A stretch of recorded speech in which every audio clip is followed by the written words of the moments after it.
In 2020, approximately 80% of COVID-19 deaths were in people over 65, and shockingly, at least 47% of all deaths were from elder care facilities. In disasters, the older adults from marginalized ethnic and social groups and the impoverished elderly face even heavier mortality and morbidity burdens. The mortality burden for geriatric adults is true across hazards and nations. With the growing older adult population in the US, combined with a predicted increase in natural disasters such as wildfires, earthquakes, hurricanes, including pandemics, geriatric mortality is certain to escalate in the years to come. The time to plan to build disaster resilience is now. Acquiring information that is useful for triage and response in real time during an event is challenging.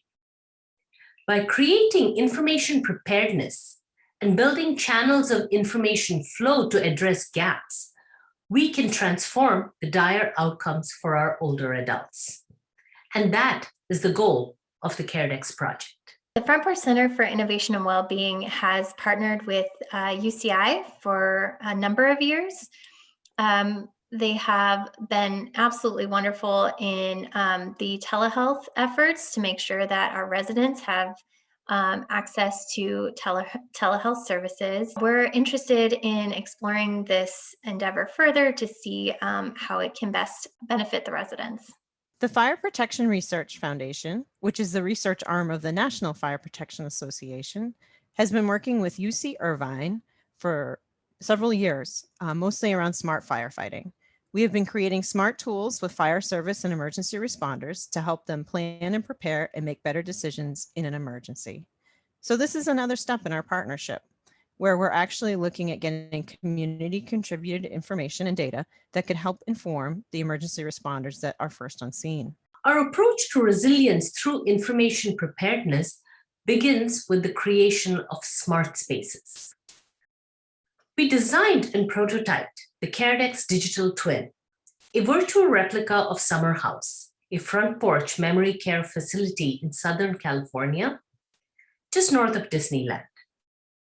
As you can see, tools we developed can capture information about the floor plan, indoor and outdoor rooms and spaces, building exits, location of medical equipment, and hazardous materials. We next add technology infrastructure to the digital twin to create the smart space. This will then allow us to simulate disasters and assess outcomes. We next built the backend of the CareDEX platform. This consists of the data repository and query engine to store and access information. Data models were developed to capture information about residents in the facility. Take a hypothetical resident, Mary Smith.